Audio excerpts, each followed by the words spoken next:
जय हिंद साथियों। दोस्तों, इंडियन कोस्ट गार्ड के रिगार्डिंग यहाँ पर बात करी जाए तो आज जो डेट है वो है 21 नवंबर और 21 नवंबर के रिगार्डिंग यहाँ पर इंडियन कोस्ट गार्ड का एग्ज़ाम जो है वो लगातार चल रहा है। डीबी, जीडी, यांत्रिक, इन सभी पोस्ट के रिगार्डिंग यहाँ पर आपके एग्ज़ाम जो है वो कंडक्ट कराए जा रहे हैं। तो यहाँ पर बात आती है जो आज की डेट है 21 नवंबर 2022, तो इसका जो है ऑल शिफ्ट रिव्यू जो है वो आज आपको यहाँ पर मिलने वाला है। और लगातार हम लोग रेगुलर बेस पे आपके साथ इंडियन कोस्ट गार्ड के जितने भी एग्ज़ाम हो रहे हैं इनका रिव्यू जो है वो आपको डेली टू नाइट यहाँ पर मिल रहा है। तो यहाँ पर आज के टाइम पे इसमें हम लोग बात करेंगे कि कौन कौन से क्वेश्चंस पूछे गए, इसी के साथ ही साथ किस तरीके का पेपर लेवल रहा। जीडी का जो पेपर है लगातार यहाँ पर देखने को मिल रहा है कि हार्ड आ रहा है फिजिक्स और मैथ, और इसी के साथ ही साथ किस तरीके का लेवल रहा यहाँ पर इंग्लिश, रीजनिंग, जीके और क्वांटिटेटिव एप्टीट्यूड यानी कि मैथमेटिक्स का।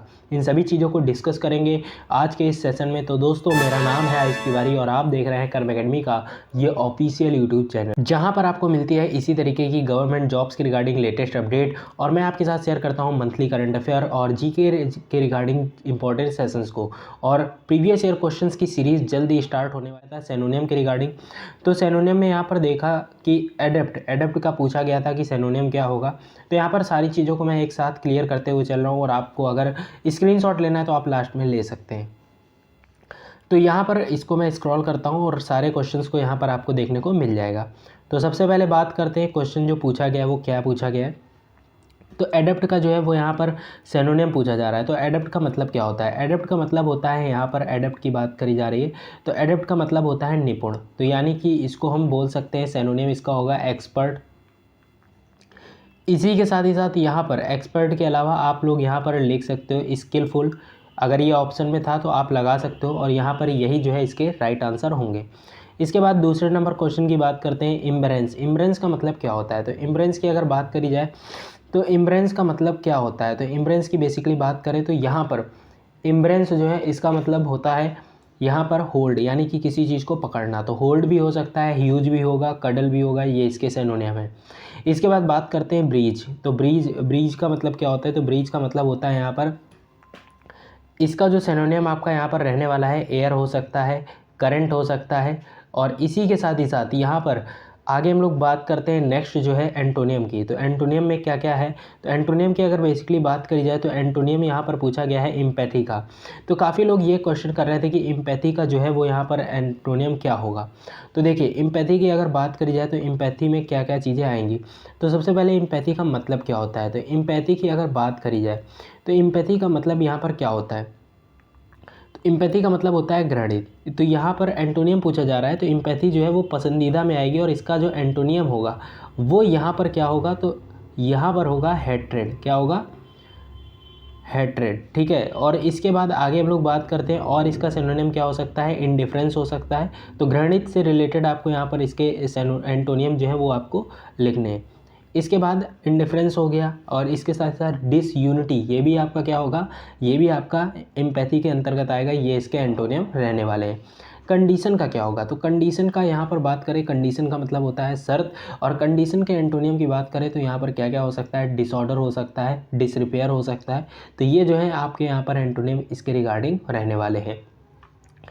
ब्रीज, जो लोग यहाँ पर अभी नहीं समझ पा रहे हैं तो ब्रीज का मतलब क्या होता है? तो ब्रीज की बेसिकली बात करें तो समथिंग ईजिली डन, जो आसानी से किया जा सके, ये इसका मतलब होता है। तो cake, walking in the cake भी होता है इसका सेंस। और इसी के साथ ही साथ ब्रीज का ईजी भी यहाँ पर लिख सकते हैं। ठीक है। तो मेजरली एयर हो जाएगा, करंट हो जाएगा, ये आपका यहाँ पे इसका सिनोनिम रहने वाला है। इसके बाद आगे हम लोग बात करते हैं नेक्स्ट जो है आपके यहाँ पर क्वेश्चन दिया गया है प्रीपोजिशन से रिलेटेड। तो प्रीपोजिशन से रिलेटेड क्वेश्चन आया था कि प्रीपोजिशन में एस्योर के साथ क्या प्रीपोजिशन आएगा। तो एस्योर के साथ जो है वो ऑफ प्रीपोजिशन आएगा। इसके साथ ही साथ नरेशन का एक क्वेश्चन पूछा गया था, वॉइस का एक क्वेश्चन पूछा गया था, वन वर्ड सब्स्टिट्यूशन भी पूछा गया था। और जो आपके रेवेलेंट टॉपिक थे, जैसे यहाँ पर बात करी जाए एरर से एक क्वेश्चन आया था, मिस स्पेल्ड से भी इस बार क्वेश्चन पूछा जा रहा है। अब आगे बात करते हैं नेक्स्ट, यहाँ पर आपका जो सेशन है वो है जनरल नॉलेज के रिगार्डिंग। तो जनरल नॉलेज में क्या क्या चीज़ें पूछी गई हैं, जनरल साइंस की भी बात कर रहे होंगे तो यहाँ पर इन चीज़ों को अब हम लोग डिस्कस करने वाले हैं। तो सबसे पहली चीज़ यहाँ पर जो पहला क्वेश्चन पूछा गया है वो ये पूछा गया है स्मॉल पार्ट ऑफ मटेरियल, कि पदार्थ का या तत्व का यहाँ पर सबसे छोटा जो भाग होता है उसको क्या कहते हैं, तो उसको यहाँ पर बोला जाता है अणु। क्या बोला जाता है? अणु या फिर एटम के नाम से भी जाना जाता है।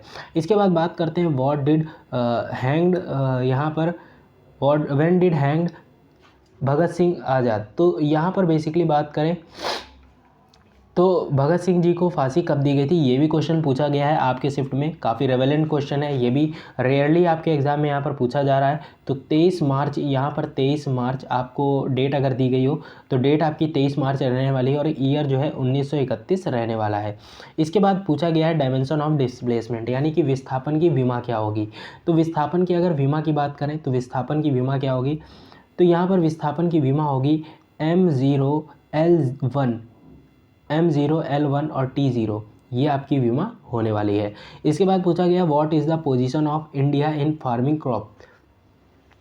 तो क्वेश्चन कुछ इस तरीके का था कि क्वेश्चन में ये पूछा गया था, मैं आपको बता दूं बिल्कुल क्लियरली कि क्वेश्चन ये कह रहा था, एक सेकेंड, क्वेश्चन में ये पूछा जा रहा था कि भारत का स्थान कृषि की दूसरी फसल में, कृषि में जो दूसरी फसल है उसमें क्या है। तो भारत का स्थान कृषि में दूसरी फसल का मतलब क्या है, काफ़ी लोग तो इसी में यहाँ पर जो है वो कंफ्यूज हो जा रहे थे। तो कृषि में दूसरी फसल का मतलब क्या है, तो भारत की जो यहाँ पर पहली कृषि में फसल है वो कौन सी है, तो अगर आपको पता है तो कमेंट बॉक्स में बता सकते हो। नहीं तो ये देखिए, पहली जो फसल है वो है चावल और दूसरी जो फसल है वो है गेहूँ। तो दूसरी फसल का मतलब क्या है, इसका मतलब गेहूँ है। तो इस तरीके से भी क्वेश्चन आपसे घुमा के पूछ सकता है। तो गेहूँ जो भारत उत्पन्न कर रहा है, गेहूँ विश्व में ये जो है किस नंबर पे, भारत का स्थान पूछा है तो भारत जो है वो दूसरे नंबर पे। तो पहले नंबर पे कौन है, तो पहले नंबर पे है चाइना, ठीक है। इसके बाद आगे हम लोग बात करते हैं नेक्स्ट आपका जो यहाँ पर है वो क्वेश्चन कुछ इस तरीके का है कि number of electron in CO2, CO2 में नंबर ऑफ़ इलेक्ट्रॉन्स कितने होते हैं, तो इलेक्ट्रॉनों की संख्या पूछी जा रही है। तो इसमें जो आपका राइट आंसर होगा, तो अगर CO2 की बात करी जा रही है तो इसमें जो आपका आंसर होगा वो होगा 22। तो 22 इलेक्ट्रॉन उपस्थित रहते हैं CO2 में। इसके बाद बात आती है कि नंबर ऑफ़ फुट प्लेयर, जो फुटबॉल गेम होता है उसमें प्लेयर्स कितने होते हैं, तो 11 की टीम बनती है, तो 11 यहाँ पर ऑप्शन राइट होगा। इसके बाद बात आती है when was Goa free from Portuguese, यानी कि पुर्तगाल से गोवा जो है वो कब आज़ाद हुआ था। तो इसकी बात करी जाए तो यहाँ पर आप इसका आंसर देख सकते हो। तो जो गोवा था वो गोवा कब आज़ाद हुआ पुर्तगालियों से, तो वो डेट जो है 19 दिसंबर 1965। तो यहाँ पर जो है कुछ इस तरीके की डेट है। तो 19 दिसंबर 1965 को जो गोवा है वो आज़ाद हुआ था और हर साल 19 दिसंबर को गोवा लिबरेशन डे भी मनाया जाता है, ठीक है। तो ये चीज़ आप लोग याद रखिएगा, आगे आने एग्जाम्स में आपसे ये पूछ सकता है। इसके बाद बात करते हैं यहाँ पर, क्योंकि दिसंबर के रिगार्डिंग जितनी भी चीज़ें हैं वो आपको पता होनी चाहिए और आगे दिसंबर आने वाला है, तो ये भी एक चीज़ आपके लिए काफ़ी ज़्यादा इंपॉर्टेंट रहने वाली है। इसके बाद बात आती है कि जो उगडी, ये जो उगडी डांस है वो किस राज्य से रिलेटेड है। उगडी जो है वो काफ़ी ज़्यादा, इसमें भी लोगों का डाउट था क्योंकि यहाँ पर ये कई राज्यों से बिलोंग करता है। तो आंध्र प्रदेश, AP को मैं लिख दे रहा हूँ, आंध्र प्रदेश, इसके अलावा कर्नाटका और इसी के साथ ही साथ यहाँ पर तेलंगाना, इन सभी राज्यों में ये मुख्य त्यौहार के रूप में मनाया जाता है। तो अगर कोई भी ऑप्शन था तो आप इसमें टिक लगा सकते थे। इसके बाद आगे बात करते हैं यूनिट ऑफ वर्क। तो यहाँ पर पूछा गया है कि जो कार्य है उसका मात्रक क्या होता है, तो उसका मात्रक जूल होता है। क्या होता है? जूल होता है, ठीक है। इसके बाद आगे बात करते हैं विच फ्रिक्शन फोर्स वर्क ऑन। तो यहाँ पर बात आती है घर्षण जो है वो कब कार्य करता है, तो ये पूछा गया है।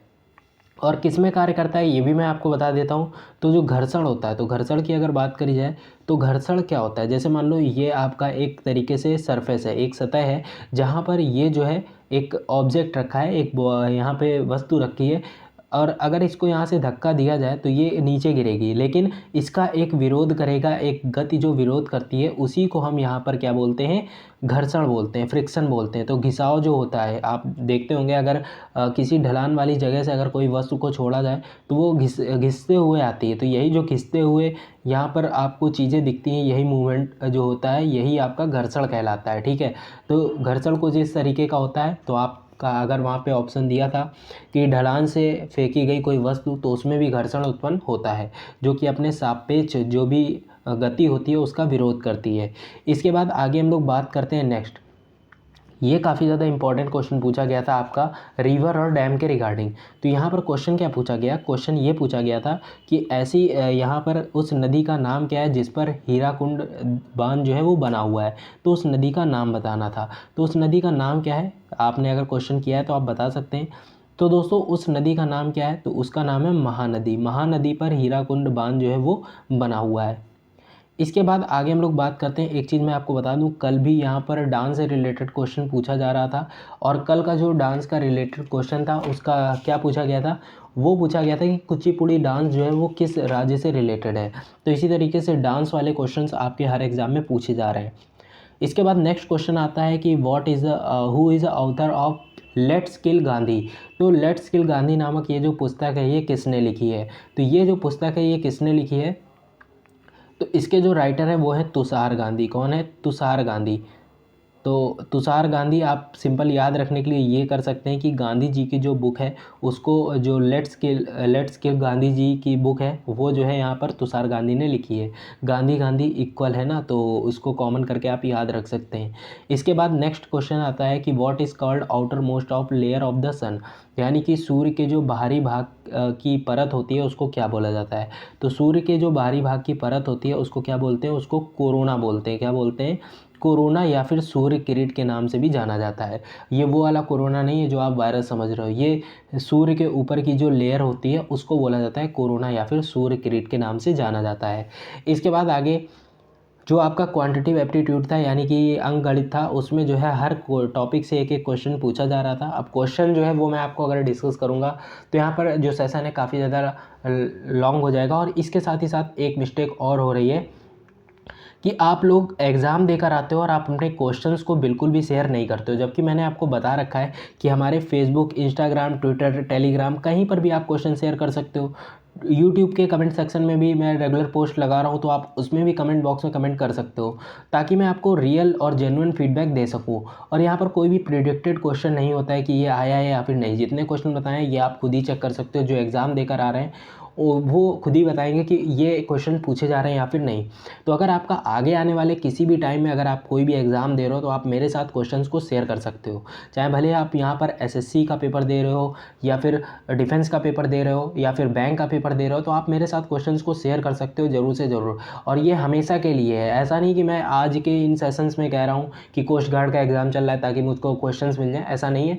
आप जब भी कोई पेपर दे के आओ तो आप मेरे साथ क्वेश्चंस को शेयर कर सकते हो, इसलिए कि यहाँ पर आपके साथ मैं कुछ फीडबैक्स को शेयर करता हूँ जिससे आप काफ़ी सारी चीज़ों को पता कर सकते हो कि यहाँ पर और कैसे क्वेश्चन यहाँ पे एग्ज़ाम में पूछे जा रहे हैं, जिसके रिगार्डिंग और भी लोग तैयारी जो कर रहे हैं उनके रिगार्डिंग यहाँ पर उनकी भी हेल्प हो पाएगी और आपको भी एक नई चीज़ें जानने को मिलेंगी। तो यहाँ पर ज़रूर से ज़रूर अपने क्वेश्चंस को शेयर करा करो, कोई भी एग्ज़ाम देकर आ रहे हो आप बता सकते हो, ठीक है। तो इंस्टाग्राम पर जुड़ जाओ, अगर नहीं जुड़े हो तो लिंक आपको डिस्क्रिप्शन बॉक्स में मिलेगी, एक बार ज्वाइन होकर देखना, आपको अच्छा लगेगा। और इसी के साथ ही साथ आप अपने साथ जो भी आपके स्टडी के रिगार्डिंग डाउट्स हैं वो भी आप क्लियर कर सकते हो। जीडी की बात करिए, जीडी में फिजिक्स और मैथ जो है वो हार्ड लेवल आ रहा है, ये मानना पड़ेगा, बट आपको एग्ज़ाम क्लियर करना है तो ये भी चीज़ें आपको पढ़ के जानी पड़ेंगी। क्योंकि कई बच्चे हैं ऐसे कि जो एसएससी की तैयारी कर रहे हैं और उन्होंने ये डीबी का पेपर दिया है और डीबी के रिगार्डिंग वो कह रहे हैं कि जीडी में लेवल टफ है, तो आपने यहाँ पर अलजेब्रा जो है वो पढ़ी नहीं है, तो इसके रिगार्डिंग ये चीज़ें आपको टफ लग रही हैं। बाकी क्वेश्चंस को शेयर करना ना भूला करो, और कोई भी एग्ज़ाम दे के आ रहा हो आप ज़रूर से ज़रूर क्वेश्चंस को शेयर करा करो टेलीग्राम पर। और टेलीग्राम ग्रुप ज्वाइन नहीं किया तो सिंपल सर्च करके आपको ये सारे यूज़र आईडीज़ दी गई हैं जिनको आप सर्च करके ज्वाइन कर सकते हो, जहाँ पर आपको वेरियस अपडेट मिलती हैं। और इसी के साथ साथ हमारी वेबसाइट भी आ चुकी है जिसका लिंक आपको डिस्क्रिप्शन बॉक्स में मिलेगा, वहाँ पर आपको हर एक गवर्नमेंट जॉब्स के रिगार्डिंग लेटेस्ट अपडेट मिलती है। और बाकी हमारा गेमिंग और टेक चैनल जो है वो आ चुका है, लिंक आपको डिस्क्रिप्शन बॉक्स में मिल जाएगी, वहाँ पर जो है गेमिंग जो है वो आपको देखने को मिलेगी हमारी तरफ से। तो ज़रूर से ज़रूर सपोर्ट करिएगा, और यहाँ पर कुछ अमेजिंग कंटेंट बनाने की कोशिश करी जा रही है जिसको आप ज़रूर से ज़रूर एंजॉय करेंगे, ऐसी हम आशा करते हैं। और बाकी तैयारी करते रहिए, मिलेंगे नेक्स्ट वीडियो में, link in the description box, check out जरूर करिएगा। तब तक के लिए जय हिंद, वंदे मातरम।